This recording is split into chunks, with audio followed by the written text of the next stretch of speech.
Olha, essa aqui é meu pé de Oro Pronobis, que está florescendo e as abelhas estão chegando. Olha que linda que tá a flor, né?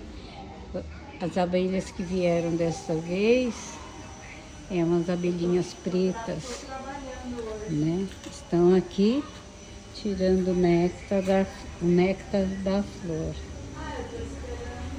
E assim a gente vê a biologia vegetal acontecendo, né? Olha que coisa linda.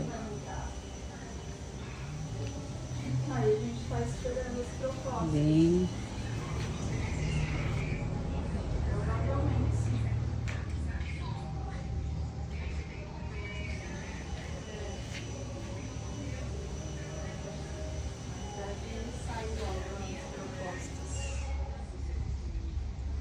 Solzão aqui hoje.